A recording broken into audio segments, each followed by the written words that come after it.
Sir, महिलाओं की स्थिति अभी दिन पर दिन बहुत खराब हो रही है। आए दिन रेप जैसी घटनाएं तो नॉर्मल हो गई। कई घटनाओं का तो जिक्र भी नहीं होता। और कुछ घटनाएं जो भी इतिहास रहा हो कि मीणा जाति चोरी करती है या डाके हैं या जो भी है, लेकिन आज अगर उन्हीं गांवों में जाकर देखा जाए तो हर घर में आपको एक IAS RAS मिलेगा। हर घर में पुलिस। नीमका थाना को जब जिला बनाया गया तो हमें उम्मीद थी कि आसपास के जितने भी गांव हैं ये इनको। नमस्कार, मैं हूं रिपोर्टर वी के सैनी और आप देख रहे हैं नीमका थाना media news channel. Akhil Bharatiya आदिवासी विकास परिषद के द्वारा राज्य स्तरीय कार्यक्रम का आयोजन किया गया है, जिसमें देश और प्रदेश के यहाँ पर जो आदिवासी हैं उनकी सांस्कृतिक कलाओं को प्रदर्शित करने वाले कलाकार या सांस्कृतिक धरोहर को बचाने वाले लोग यहाँ पहुंचे हैं। उनकी प्रतिभा को देखने के बाद उन्हें सम्मानित किया गया है। विशेष रूप से आदिवासी विकास परिषद के प्रमुख पदाधिकारी भी यहाँ पर इस कार्यक्रम में मौजूद थे, उपस्थित हुए हैं। अब हमारे साथ में है महिला शाखा की जो अध्यक्ष हैं कोमल मीणा जी, उनके साथ में मैं हूं। तो आज इनसे हम जानकारी लेंगे कि आदिवासी विकास को लेकर वर्तमान सरकार की कैसे नजरिए से ये देखते हैं कि सरकार की जो नीतियां हैं क्या वाकई ही आदिवासियों के लिए कारगर हैं, क्या कोई ऐसी नीति है जो इनके हित में है, और वर्तमान सरकार जो है कानून व्यवस्था को लेकर या फिर विकास को लेकर क्या कुछ कर रही है, इनका क्या मानना है, इस विषय में हम विस्तार से चर्चा करते हैं। जी कोमल जी, एक बार मैं कहूंगा नीमका थाना मीडिया चैनल पर आपका बहुत बहुत स्वागत। धन्यवाद सर जी। जैसे कि आज आपने इस कार्यक्रम में शिरकत की है, तो नीमका थाना के लोगों से मिलकर या फिर नीमका थाना हो सकता है कई दिनों बाद आपका आना हुआ, तो यहाँ के बारे में क्या कुछ आपने नया देखा? जैसे नीमका थाना जिला बना था, उसके बाद हटा, ये कुछ राजनीतिक उथल पुथल चल रहे हैं, इसको लेकर आपका क्या मानना?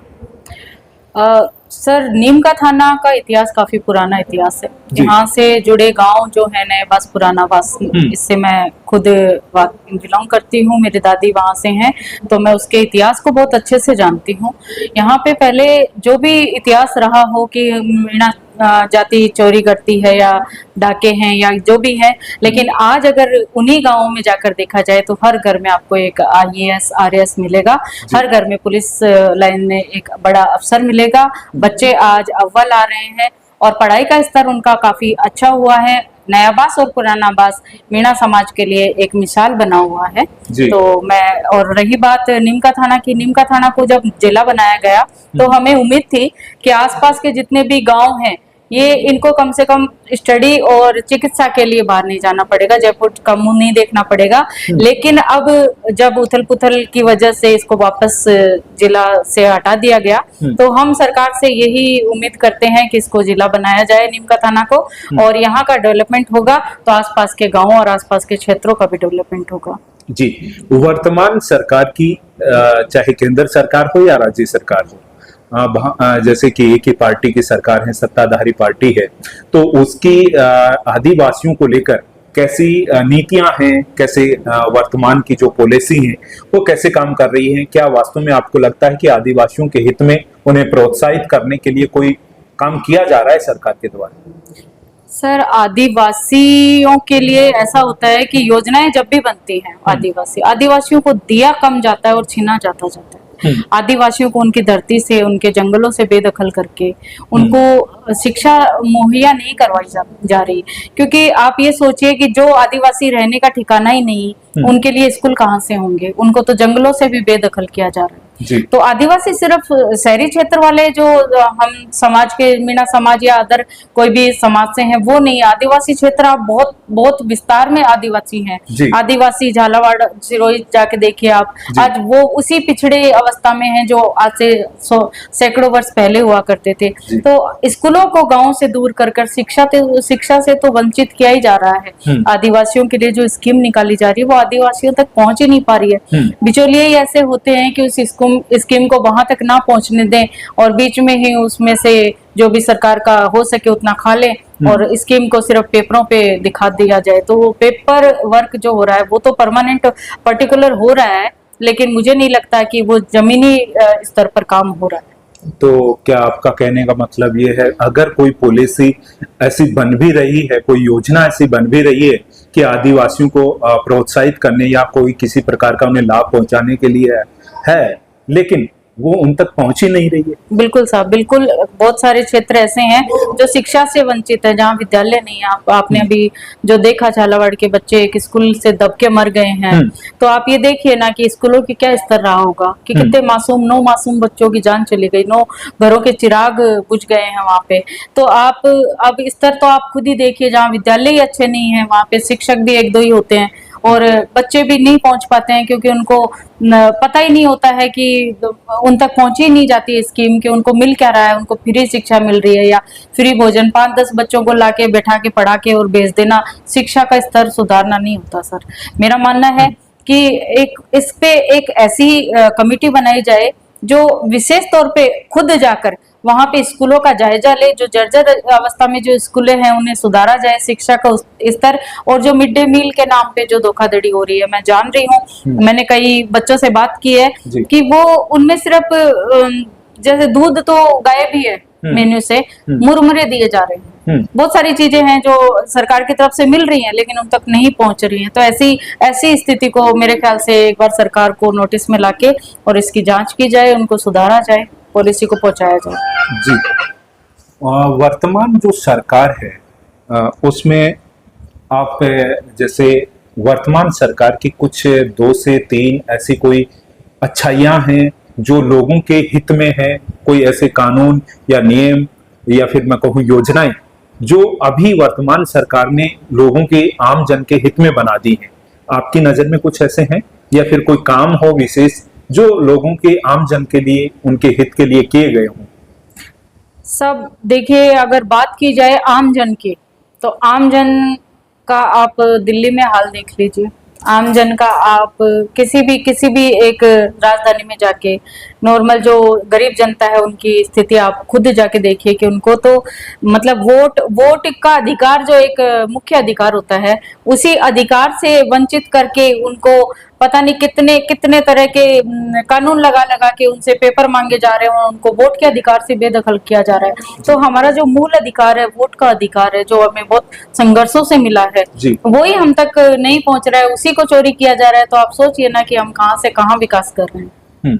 ये सरकार गरीबों के लिए नहीं है, ये पूंजीपतियों की सरकार है। मैं किसी सरकार के विरुद्ध नहीं हूँ, मैं किसी राजनीतिक दल से नहीं जुड़ी हूँ। मेरा काम सामाजिक कार्यकर्ता का है और मैं सामाजिक कार्यकर्ता का ही काम करते हुए ये देखती हूँ, ये महसूस करती हूँ कि हमारे जो गरीब बच्चे हैं वो आज भी वंचित हैं, और जो हाई स्कूल हैं उनमें बच्चे अच्छे से पढ़ भी रहे हैं और अच्छे पोस्ट पे, अच्छे पदों पे पहुंच भी रहे हैं। महिलाओं के हितों को लेकर वर्तमान सरकार क्या कुछ प्रभावी कदम उठा पा रही है, या फिर महिलाओं की स्थिति आपको क्या लगता है इस सरकार के आने के दौरान और दयनीय हो गई है? क्या राय है आपकी? सर, महिलाओं की स्थिति अभी दिन पर दिन बहुत खराब हो रही है। आए दिन रेप जैसी घटनाएं तो नॉर्मल हो गई।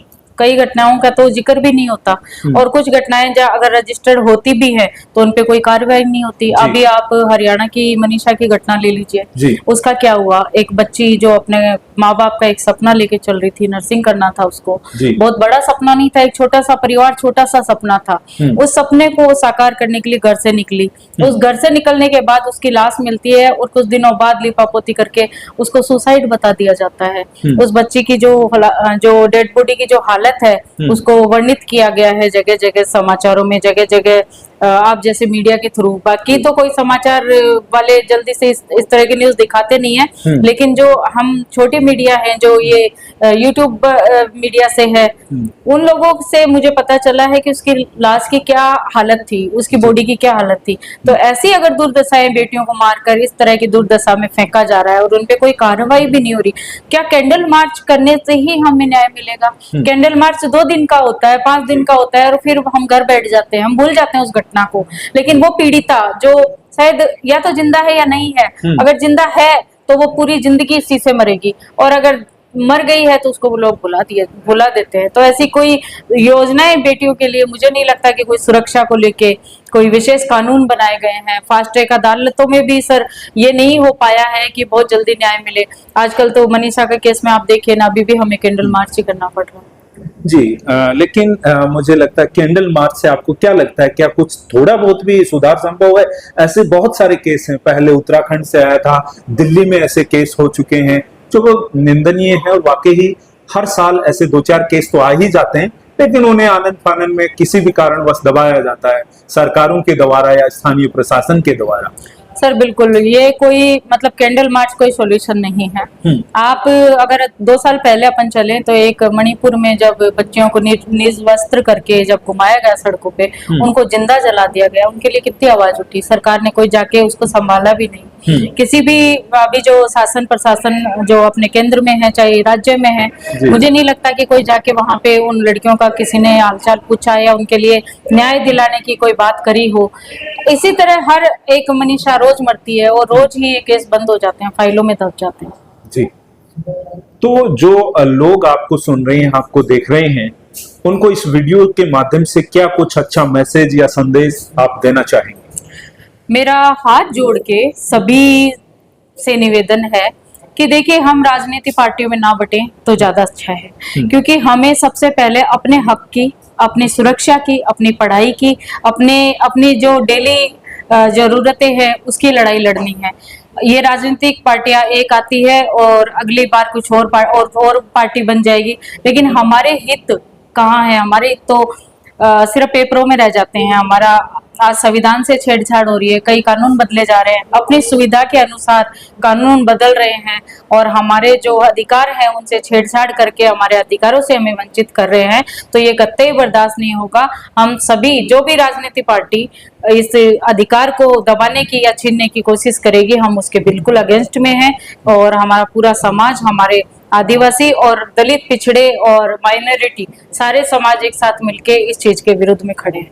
जी, एक छोटा सा विषय और कि आपके बारे में भी बहुत सारे लोग हो सकता है अनजान हैं, तो आपके बारे में थोड़ा सा परिचय, आपकी थोड़ी सी क्या क्या आपके जो है समाज सेवा किस तरीके से, वो उसके बारे में थोड़ा चर्चा कर दीजिए। जी, मेरा नाम कोमल घुमरिया है, वैसे मैं कोमल मीणा लगाती हूँ और मेरा अखिल भारतीय आदिवासी विकास परिषद में मैं महिला शाखा प्रदेश अध्यक्ष हूँ और मेरा खुद का एक ट्रस्ट है जिसका नाम गगन बागड़ी मेमोरियल ट्रस्ट है, जिससे मैं गरीब बच्चों की पढ़ाई और उनकी शिक्षा चिकित्सा का काम करती हूँ।